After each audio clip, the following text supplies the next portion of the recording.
rebelde de Guta, na Síria. Eu vou conversar agora com o Guga Chakra, que está lá em Nova York. Guga, boa noite para você. Guga, por que mais esse ataque? Qual é o motivo? Qual é a explicação para isso?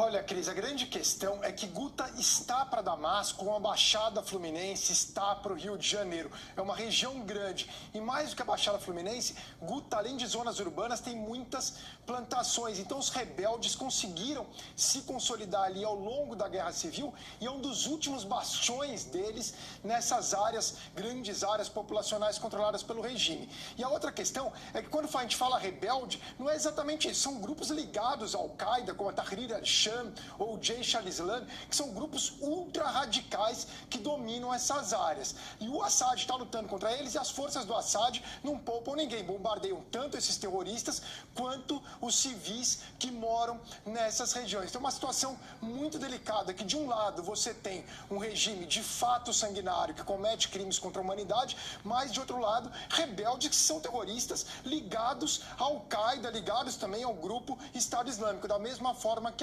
Alepo. E no meio fica essa população civil que acaba sofrendo. Mas a grande questão para o Assad é que mesmo sendo ali, ao lado de Damasco, ele tem dificuldade para controlar. Lembrando que a cidade, a capital síria, ele manteve sob controle ao longo de toda a Guerra Civil, nunca teve problema. Falta essa região de Guta, insisto, é como a Baixada Fluminense para o Rio de Janeiro. Esse conflito, vou chamar de novo o Guga Chakra. Guga, por que o governo sírio só resolveu entrar agora nesse conflito, hein?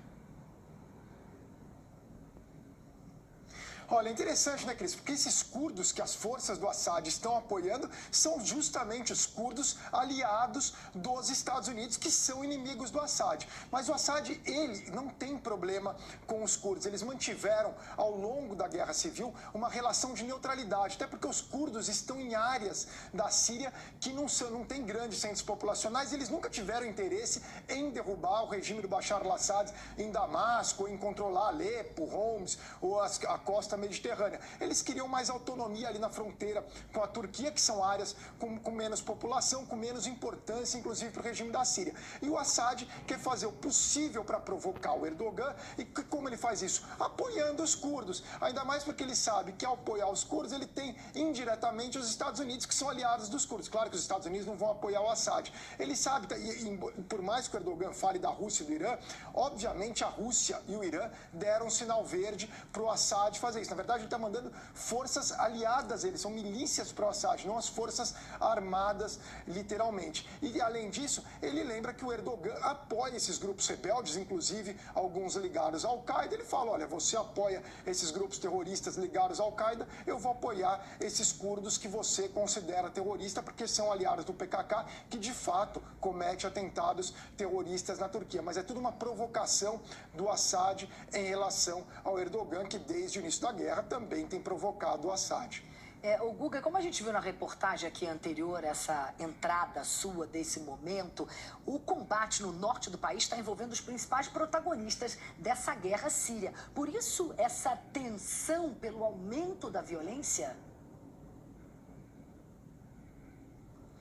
Tem uma tensão, porque além dessa região do norte, tem toda a questão ali mais ao sul, na fronteira com Israel, como a gente viu 10 dias atrás, onde também tem havido uma escalada. Por quê? Porque ali são outros atores, no caso. Israel está extremamente preocupado com o Irã e o Hezbollah, que estão colocando bases ali, não só próximas à fronteira, ali nas colinas do Golã, como em outras áreas ali ao redor do Líbano. E o grande temor de Israel nesse momento é que o Irã e o Hezbollah abram uma nova frente, além da já existente no Líbano. Então, dessa forma, o regime de Teherã mais o grupo libanês teriam duas frentes contra os israelenses. Então, também há um temor de uma escalada nessa região, que, aliás, seria muito mais grave do que o que a gente observa no norte. Afinal, envolve Israel, Hezbollah, a gente lembra da guerra de 2006, envolve o Irã, então é algo extremamente delicado. Então você vê a guerra ganhando uma proporção maior no norte e no sul da Síria.